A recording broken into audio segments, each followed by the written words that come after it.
Assalamualaikum warahmatullahi wabarakatuh. Alhamdulillahirabbil alamin wassalatu wassalam ala israfil anbiya'i wal mursalin wa ala alihi washabihi ajmain amma ba'du. Jamaah yang diberkati Allah, pada kesempatan kali ini saya akan menyampaikan ceramah singkat tentang orang-orang yang wajib mendapatkan zakat fitrah. Para ulama sepakat bahwa setiap orang Islam dikenal kewajiban zakat dari harta mereka memiliki. Terdapat dalam Quran Surat At-Taubah ayat 103. Begitu juga kewajiban mengeluarkan zakat fitrah di setiap bulan Ramadan, baik laki-laki ataupun wanita, anak-anak ataupun orang dewasa, hamba sahaya dan orang merdeka.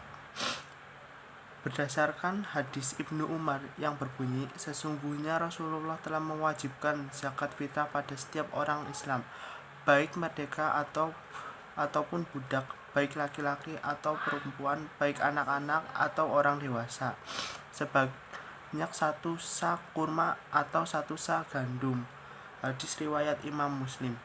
Ada ketentuan yang harus terpenuhi bila mana seorang yang ingin menunaikan zakat mal maupun zakat fitrah. Jika zakat mal, ketentuan untuk yang harus terpenuhi adalah melebihi kebutuhan pokok harta, serta harta tersebut berkembang mencapai nisab dan haul, maka zakat fitrah memiliki perbedaan. Di dalam Bidayatul Mutajib dijelaskan ada 3 syarat wajib zakat fitrah, yaitu Islam, memenuhi waktu terbenamnya matahari, hari penghabisan bulan Ramadan, mempunyai kelebihan harta daripada keperluan makan untuk dirinya sendiri, dan untuk yang wajib dinafkahi pada saat kewajiban pembayaran zakat itu datang. Ada 8 golongan mustahik atau orang yang berhak menerima zakat. Dalam surat At-Taubah ayat 60 ada 8 kriteria penerima zakat. 8 golongan inilah yang berhak menerima zakat dan tidak bisa diberikan kepada golongan selainnya. Allah berfirman, sesungguhnya zakat-zakat itu hanyalah untuk orang-orang fakir, orang-orang yang miskin, pengurus-pengurus zakat, para mu'alaf yang dibujuk hatinya, budak, orang-orang yang berhutang untuk jalan Allah, dan orang-orang yang sedang dalam perjalanan, sebagai sesuatu ketetapan Allah, dan Allah maha mengetahui lagi maha bijaksana. Quran Surat At-Taubah ayat ke-60. Yang berhak menerima zakat dalam ayat tersebut terdapat 8 golongan atau orang yang berhak menerima zakat. Di antaranya adalah fakir. Fakir adalah orang yang tidak mempunyai harta dan pekerjaan untuk mencukupi beban hidupnya sehari-hari. Untuk makan sehari-hari pun ia tidak ada. Kesusahan dalam mencari lapangan pekerjaan dan lain sebagainya. Yang kedua, orang miskin. Fakir dan miskin sebenarnya dalam keadaan yang sama-sama tidak punya, sama-sama tidak mampu, sama-sama tidak berkecukupan, melarat dan sengsara. Tetapi orang fakir lebih melarat daripada orang miskin. Orang miskin kadang-kadang juga masih mempunyai pekerjaan yang layak, seperti terdapat dalam kisah Nabi Musa dan Nabi Khidir. Pada saat Nabi Khidir menjawab pernyataan Nabi Musa, mengapa sebuah perahu dilubangi, dia mengatakan bahwa perahu itu merupakan kepunyaan orang-orang miskin yang usaha di laut.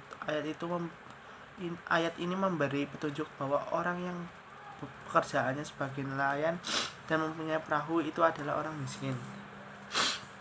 Yang ketiga, ada amil, pengurus zakat, yang termasuk dalam pengurus, yaitu orang yang ditugaskan untuk memungut dan mengumpulkan dan membagikan zakat. Karena tugas amil zakat ini merupakan ke dalam orang yang berhak menerima zakat. Selanjutnya ada mu'alafatu qulubuhum. Mu'alafatu qulubuhum yaitu orang-orang yang ditarik hatinya supaya jatuh hati pada Islam dan diharapkan mau masuk Islam. Menurut Profesor Dr. Buya Hamka, orang yang ditarik hatinya di sini terbagi menjadi 2 jenis, yaitu kalangan orang Islam tersendiri dan dari kalangan orang non-Islam. Beliau mencontohkan dari kalangan orang Islam sendiri yang patut mendapat bantuan zakat ialah muslimin yang tinggal di tapal batas di antara negeri kuasa. Islam dengan negeri kuasa musuh. Keduanya adalah orang yang baru masuk ke Islam dan mereka pemberian zakat itu untuk memperdalam pengaruh mereka ke dalam kaum mereka agar tertarik kepada Islam. Riqab, untuk melepaskan perbudakan. Di masa lalu, saat masih menggunakan sistem perbudakan, agama Islam menyediakan harta zakat untuk menebus dan memerdekakan budak. Dengan adanya dana khusus ini menunjukkan betapa besarnya perhatian Islam untuk membebaskan dunia dari sistem perbudakan. Dan pada saat ini kita sudah tidak menemukan lagi sistem perbudakan seperti yang terdapat pada masa-masa permulaan Islam. Selanjutnya ada ghorim, orang yang berhutang. Orang yang berhutang dan sudah terdesak sedang dia tidak sanggup membayarnya dapat melaporkan nasibnya pada panitia zakat, baik bantuan tersebut berupa pembayaran secara keseluruhan ataupun hanya sebagian. Selanjutnya adalah sabilillah, orang-orang yang berjuang di jalan Allah. Ulama-ulama zaman dulu memberi arti sabilillah adalah orang yang melakukan perjuangan perang tetapi sesuai dengan perkembangan zaman. Termasuk sabilillah adalah segala usaha untuk menegakkan dan mengembangkan agama Islam. Ulama-ulama mengorbankan waktunya untuk memperdalam pengetahuan agama Islam dan memimpin orang banyak. Menurut Said Hasan Shadiq Khan Badin, termasuk juga dalam kategori orang sabilillah meskipun ia orang kaya. Ibnu Sabil, orang yang sedang dalam perjalanan. Orang yang sedang melakukan perjalanan untuk menambahkan pengalaman persahabatan berhak menerima zakat. Jika seorang sedang melakukan perjalanan dengan tujuan maksiat, maka haram baginya untuk menerima zakat.